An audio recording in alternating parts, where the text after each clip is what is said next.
안녕하세요, 손쌤입니다. 오늘 6번째 시간으로 여러분들이랑 만나게 됐네요. 자, 6번째 시간이고요. 지난 시간에 이어서 인구 이동과 전쟁이라는 주제로 이제 이야기를 할 텐데, 그 중에서 오늘은 이제 전쟁과 같은 이야기를 한번, 전쟁에 대한 이야기를 한번 해볼까 합니다. 그래서 오늘은 교과서 42, 43페이지이고요. 교과서를 통해서 한번 살펴보도록 하겠습니다. 네. 이제 발전하는 거에 대한 얘기가 나와 있네요. 자, 고구려의 발전, 백제의 발전, 그 뒤에 있어서 신라의 발전, 이제 우리나라를 중심으로 먼저 보면은 고구려 발전 4, 5세기가 전성기입니다. 여러분 잘 알고 있어요. 어느 왕? 그렇죠. 광개토 대왕과 그리고 장수왕이 있습니다. 그러면서 평양을 천도하기도 하고요. 어디를 차지해요? 그렇죠. 한강을 차지하게 된다라는 거 여러분들이 볼 수 있죠. 그러면서 신라의 침범, 신라도 도움을 주면서 영향력을 행사해요. 그 그릇이 바로 호우명 그릇이라는 게 있었어요. 우리 한국사 시간에 배웠습니다. 호우명 그릇이 있었다라는 거 여러분들이 보시면 되겠고요. 자, 백제로 한번 넘어가 볼까요? 백제는 4세기 어디? 똑같이 한강 유역입니다. 무슨 왕? 무슨 왕이었죠? 그렇죠. 근초고왕 때이었습니다. 자, 그러면서 5세기에 고구려가 내려와요. 그러면서 남하 정책하면서 나제 동맹을 맺기도 했었고요. 웅진으로 천도하고요. 사비로도 천도를 하면서 점점점 다시 한번 외연을 확장하고자 하는 노력을 보이기도 했습니다. 그리고 중국이랑 연결을 많이 했었다. 특히 일본과도 연결을 많이 했었구나라고 보시면 되겠습니다. 요게 바로 이 고구려, 생각 잘못했네요. 고구려의 전성기. 고구려의 전성기가 되겠습니다. 어디를 차지하고 있어요? 여기 한강을 차지하고 있다. 요때 백제는 웅진으로 내려갔구나라는 거 보시면 되겠고요. 요건 다음 좀 이따가 보게 될 이제 신라의 전성기였구나라는 것만 여러분들이 지도를 통해서 보시면 되겠습니다. 자, 신라가 발전을 하네요. 지증왕 5세기 때 신라의 국호, 그래 왕, 칭호 5세기라고도 할 수 있고 5세기 말 또는 6세기 초라고도 볼 수 있겠네요. 지증왕은. 자, 그리고 나서 법흥왕, 진흥왕 때 최전성기를 누립니다. 어디를 또 차지해요? 그렇죠. 한강을 차지하지요. 그러면서 함경도 지역까지 영토를 확장하기도 하고요. 가야를 병합하기도 하고요. 그리고 그 전까지는 고구려나 백제를 통해서 중국이랑 교류를 했는데 한강을 차지하고 나니까 중국이랑 직접적으로 교류를 하게 되는구나 라는 것만 여러분들이 보시면 되겠고요. 일본도 발전을 해요. 일본 우리 지난 시간에 히미코 영 얘기했고 친위외왕이라는 호칭을 받았었다라고 얘기했잖아요. 그러면서 일본은 4세기에 야마토 정권이 만들어지면서 시성제도를 실시하고요. 전방 후원분 전 앞에는 이건 사진을 보면 좀 이야기를 하는 게 낫겠네요. 사진 요겁니다. 이게 바로 전방 후원의 모습입니다. 전방 후원분의 모습이 바로 요겁니다. 전방 여기가 후원이라고 보시면 되겠고요. 이렇게 이건 위에서 내려본 거고요. 이걸 옆에서 보면은요 이만큼이나 커요. 근데 여기 요 사람 보이죠? 요 사람이 누굴까요?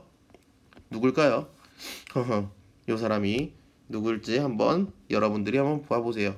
요 사람, 여기 있는 사람, 네, 선생님이 직접 2017년에 일본 갔다 와서 이 전방 후원본을 갔다 와서 어느 정도 큰지 한번 보자 사진을 한번 찍어 왔더니 선생님 키가 2배 정도 되는 크기의 무덤이었다라고 설명해 주려고 사진 한번 찍어 봤어요. 한번 보시면 되겠고요. 자, 갑자기 선생님 사진을 보여주니까 좀 부끄럽기도 하네요. 자, 이제 중국으로 넘어갈게요. 네. 중원 지역에 이제 통일 국가가 등장해요. 우리 지난 시간에 했던 거 잠깐만 보면은요. 그 한나라까지 봤었고요. 한이 남조와 북조로 나뉘게 되었다라는 거 우리 연표를 통해서 봤고요. 그 중에 북위를 중심으로 살펴봤었다. 근데 여기에서 이제 수나라와 당나라가 나오게 됩니다. 수나라가 통일하고요. 당나라가 통일을 해요. 둘 다 어디랑 사이가 안 좋아요? 고구려랑 사이가 안 좋아서 침략을 해요. 근데 실패합니다. 그러다 보니까 수나라가 통일을 했으나 얼마 못 가서 멸망해 버렸거든요. 그리고 다시 이제 통일을 하게 되는데 수멸망이 한 원인으로서 고구려 침략이 작용을 했었다 뿐만 아니라 이런 것들도 했었어요. 대운하 건설 같은 것이 수의 멸망 원인 중에 하나. 요런 거 원래 여기 황허강이랑 양쯔강이 있는데 이제 세금을 걷거나 이제 해야 되니까 요 물길을 튼다고 요런 식의 요런 식의 운하를 파버린 거예요. 이렇게. 그러다 보니까 요런 것들을 백성들을 통해서 강제 동원하게 되죠. 강제로 동원하게 되다 보니 백성들이 너무 많이 힘이 들어요. 그러면서 수가 또 한 번 멸망을 하게 된 원인이다 라는 거 교과서에는 그 뒤에 나와 있을 텐데 한참 뒤에 나와 있는데 여기 수나라 설명하면서 한번 같이 얹어봤습니다. 자, 만주 한반도 같은 경우에는 나당 연합군을 결성하죠. 나당 연합군을 결성하면서 백제가 멸망하고 고구려도 멸망하게 됩니다. 이런 전쟁들을 거쳐서 이제 나라가 발전한다라는 겁니다. 그러면서 나당 전쟁이 일어나요. 왜? 당나라가 또 욕심을 갖게 되니까 신라와 당나라가 붙게 되는데 그때 신라, 백제, 고구려 유민들이 한꺼번에 싸워서 삼국 통일을 달성하게 된다라는 것만 여러분들이 키워드로 살펴보시면 되겠고요. 그 이후에 고구려 옛땅 그 만주 지역에 있었던 그 땅에 나라가 하나 등장하게 되니 그것이 바로 발해였다라고 보시면 되겠고요. 요게 이제 전체적으로 이제 7세기 이야기인데요. 7세기 660년, 668년이니까 7세기 이야기인데 요때부터 이제 일본이 등장하기 시작하게 되는 거죠.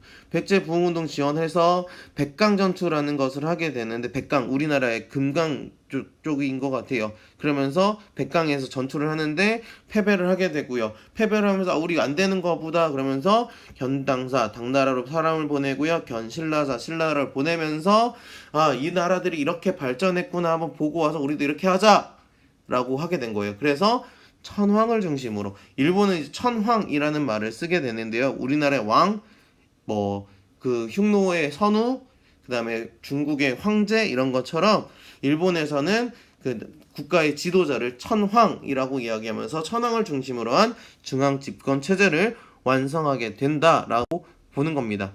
잊혀졌던 베트남 마지막으로 한번 보고 오늘 수업 정리를 한번 해볼게요. 베트남 같은 경우에는 한나라 때부터 우리 중원의 지배를 받았다라고 얘기를 했죠. 그러면서 10세기에 응호 왕조 그리고 딘 왕조가 통일했다 하는데 그 사이에 우리 하나만 살짝 집어넣으면요. 당나라 때 요 지역을 통치하기 위해서 안남